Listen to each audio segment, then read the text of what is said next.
So high every one, today I be teaching you maths of class 12th। पर आगे बढ़ने से पहले हम पूरे 12th के सिलेबस से गो थ्रू कर लेते हैं, एक लुक मार लेते हैं। मैंने आपकी कन्वीनियंस के लिए अभी फ़िलहाल 4 पार्ट्स में डिवाइड किया है जो मैं आपको समझाऊंगी।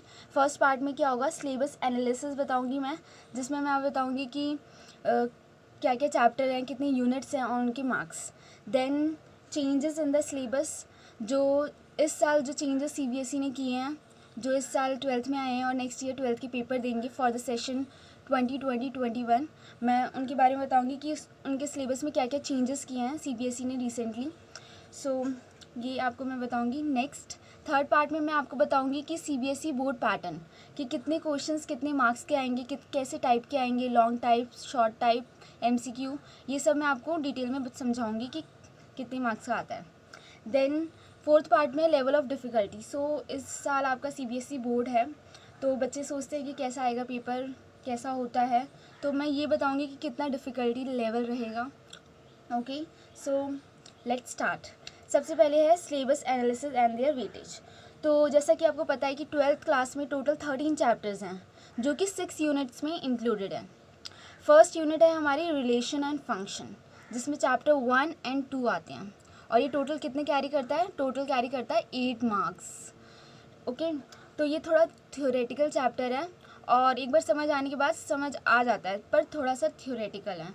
सो स्टार्टिंग में बच्चे इसे थोड़ा बोरिंग मानते हैं, तो इसलिए लोग जनरली अलजेब्रा से स्टार्ट करते हैं। सो अलजेब्रा यूनिट जो है, इसमें 3rd चैप्टर और 4th चैप्टर आता है और ये टोटल 10 मार्क्स कैरी करता है। इसमें मैट्रिक्स और डिटर्मिनेंट्स आते हैं, जो कि बहुत इजी सिंपलेस्ट वे है लीनियर इक्वेशंस को सॉल्व करने का।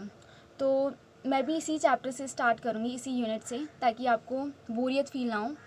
सो ये अलजेब्रा क्या है, इसमें चैप्टर 3 और 4 इंक्लूडेड है, टोटल 10 मार्क्स का है। Then calculus as you must heard, it is most important part, because इसमें देखो इसकी वेटेज भी बहुत ज़्यादा है और इसमें 5 चैप्टर इंक्लूडेड है। सो आपको कैलकुलस पे तो ध्यान देना ही होगा, सबके साथ साथ कैलकुलस पे बहुत ज़्यादा ध्यान देना है, क्योंकि 5 चैप्टर इंक्लूडेड है और इसकी सबसे ज़्यादा वेटेज है।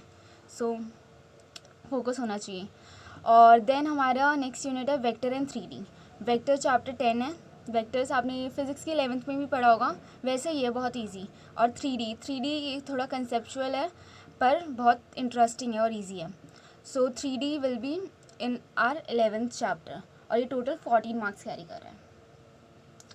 सी कैलकुलस के बारे में देखो, कैलकुलस में 5 चैप्टर इंक्लूडेड है और 35 मार्क्स है। कैलकुलस बहुत इम्पॉर्टेंट पार्ट बनाता है हमारे मैथमेटिक्स का, और सो ये बहुत इम्पॉर्टेंट रहेगा आपके लिए, ठीक है।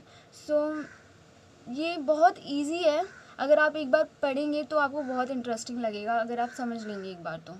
सो ध्यान देना है इस पर, आपको इसे हल्के में लेके नहीं चलना। ओके, फिर वेक्टर और 3D अंडरस्टैंड है। देन हमारा लीनियर प्रोग्रामिंग हमारे टाइम में क्या था कि ना, वर्ड प्रॉब्लम आती थी, फिर उसकी इक्वेशन बनानी होती थी और फिर हमें क्वेश्चन सॉल्व करना होता है। पर इस साल सीबीएसई ने अब बहुत इजी कर दिया है लास्ट ईयर से, कि अब डायरेक्ट इक्वेशन आती है और ग्राफ बनाना होता है। सो लीनियर प्रोग्रामिंग चैप्टर 12 में आता है और ये टोटल 5 मार्क्स कैरी करता है। ओके, देन प्रोबेबिलिटी चैप्टर 13 और ये टोटल 8 मार्क्स का आता है। देन सेकेंड पार्ट, जो चेंजेस सिलेबस में सीबीएसई ने किया है, तो फर्स्ट यूनिट में हुआ है रिलेशन एंड फंक्शन में इस साल बाइनरी ऑपरेशन, जो आपको एनसीईआरटी में मिलेगा, अगर आप देखेंगे तो एक टॉपिक मिलेगा बाइनरी ऑपरेशन। तो ये सीबीएसई ने रिसेंटली अपडेट किया है, आप साइट में भी जाके देख सकते हैं कि ये जो है टॉपिक आपको अब नहीं मिलेगा सीबीएसई की साइट पे, तो ये आपको नहीं पढ़ना, ये आपको एनसीईआरटी बुक में मिलेगा पर आपको नहीं पढ़ना, इस साल नहीं है। सीबीएसई ने ये रिसेंटली अपडेट किया, आप साइट पे जाके देख सकते हैं, ठीक है। सो बोर्ड के पॉइंट ऑफ व्यू से आपको नहीं पढ़ना इस साल। देन प्रोबेबिलिटी यूनिट में एक टॉपिक होगा binomial probability distribution. Last year session 2019 और 20 में इसे हटा दिया गया था, पर इस साल के सेशन में, सेशन 2020-21 में इसे दोबारा से इंक्लूड कर दिया। सो आपको इसका खास ध्यान रखना है, कहीं आप सीनियर से पूछ के ये ना सोचे कि ये चैप्टर इंक्लूडेड नहीं है, इस चैप्टर में ये टॉपिक इंक्लूडेड नहीं है। ये इंक्लूडेड है, इस साल अपडेटेड है, आप देख सकते हैं। You must go through the site, CBSE site, ये चेंजेस देखने के लिए। और वैसे तो मैं आपको बता ही रही हूँ, तो ये श्योर चेंजेस हुए हैं इस साल, आपको इसका ख्याल रखना है, ठीक है। देन पार्ट 3 जो कि हमारा CBSE बोर्ड पैटर्न एग्जामिनेशन है। सो जो हमारा 12th का मैथ्स है वो 4 सेशन में डिवाइडेड है, 4 सेक्शन में। सेक्शन A जिसमें 1 मार्क्स के क्वेश्चन आते हैं, 20 क्वेश्चन आते हैं। सो टोटल 20 मार्क्स का सेक्शन A होता है। देन सेक्शन B जिसमें 2 मार्क्स के क्वेश्चन आते हैं, 6 क्वेश्चंस, तो टोटल ये 12 मार्क्स कंट्रीब्यूट करता है। देन सेक्शन C इसमें 4 मार्क्स के 6 क्वेश्चन आते हैं, तो टोटल 24 मार्क्स का होता है section C। Then section D इसमें 6 मार्क्स के क्वेश्चन आते हैं, 4 क्वेश्चन, तो ये भी टोटल 24 मार्क्स करता है। तो ये पूरा 80 मार्क्स का होता है। जो CBSE का क्वेश्चन पेपर आता है मैथ्स का वो 80 मार्क्स का आता है और 20 मार्क्स आपके इंटरनल असेसमेंट के लगते हैं। So total it comes out to be 100। So आपको ये क्लियर हो गया होगा कि सेक्शन A क्या है, 1 मार्क्स का है, सेक्शन B 2 मार्क्स का है और सेक्शन C 4 मार्क्स का है और सेक्शन D 6 मार्क्स का है। सो सेक्शन A में क्वेश्चन 1 से 20 तक आते हैं, जिसमें 1 से 10 तक जो क्वेश्चन होते हैं वो MCQ टाइप के होते हैं।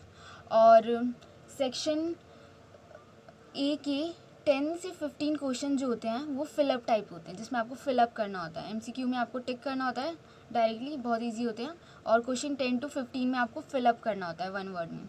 Then question 16 to 20 very short type होंगे, जिसमें आपको 1 लाइन से 2 लाइन में आंसर देना है। देन सेक्शन B जिसमें क्वेश्चन 21 से लेकर 26 आते हैं, टोटल 6 क्वेश्चन आते हैं जो कि शॉर्ट टाइप के होते हैं। देन सेक्शन C जिसमें क्वेश्चन 27 से 32 आते हैं जो कि लॉन्ग टाइप होते हैं, इसलिए इसके 4 मार्क्स होते हैं। देन सेक्शन D ये वेरी लॉन्ग टाइप क्वेश्चन होते हैं, ये 6 मार्क्स का आता है। सो टोटल 36 क्वेश्चन आते हैं, ओके। देन हम आते हैं हमारे नेक्स्ट पार्ट में जो कि है लेवल ऑफ डिफ़िकल्टी। इस साल आप बोर्ड देने जा रहे हैं तो लोग पहले से हवा बना देते हैं कि क्या होगा, कैसा होगा, कैसा पेपर आएगा, हार्ड आएगा, इजी आएगा, बच्चे डर जाते हैं पहले से। पर ऐसा कुछ नहीं है। जैसे आप जनरल पेपर देते हैं उसका जितना डिफ़िकल्टी लेवल होता है उतना ही होता है, ज़्यादा बिल्कुल भी हार्ड ज़्यादा नहीं होता। CBSE इस बात का बहुत ध्यान रखती है कि सबके लेवल के अकॉर्डिंग हो।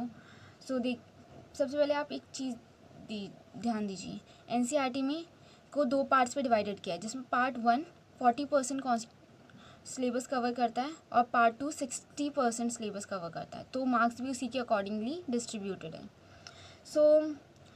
CBSE बोर्ड में क्या होता है कि इजी लेवल जो होते हैं 15% आते हैं। हर किसी जनरल पेपर का यही होता है पैटर्न कि इजी क्वेश्चंस 15% जो कि हर कोई कर लेता है, एवरेज बच्चे, बिलो एवरेज, हर कोई अटेम्प्ट ईजिली कर सकता है। मीडियम लेवल क्वेश्चन आते हैं 70% जो कि एवरेज बच्चों को ध्यान रख के बनाया जाता है कि सब कर लें एवरेज बच्चे। ये दोनों तो हर कोई कर लेता है। डिफ़िकल्टी आती है हार्ड लेवल क्वेश्चन में, इसके लिए आपको डाई हार्ड मेहनत करनी पड़ती है बहुत। इन 15 क्वेश्चंस के लिए ही आपको पूरी मेहनत, बहुत हार्ड वर्क करना पड़ता है, प्रैक्टिस करनी पड़ती है बहुत ज़्यादा। मैथ्स में तो प्रैक्टिस बहुत इम्पॉर्टेंट है कि practice is the key. Maths is easy, practice makes a man perfect. ये जो है ना, ये कोट तो मैथ्स में बहुत अच्छे से अप्लाई करता है। जितना ज़्यादा आप प्रैक्टिस करेंगे उतना ज़्यादा आप सीखेंगे। मैथ्स में प्रैक्टिस जितना करेंगे उतना ज़्यादा आपको समझ आएगा, उतनी जल्दी आप ग्रास्प करेंगे, उतनी जल्दी सीखेंगे।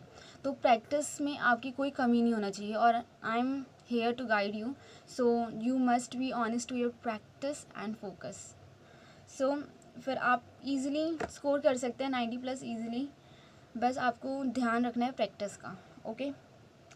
Good luck.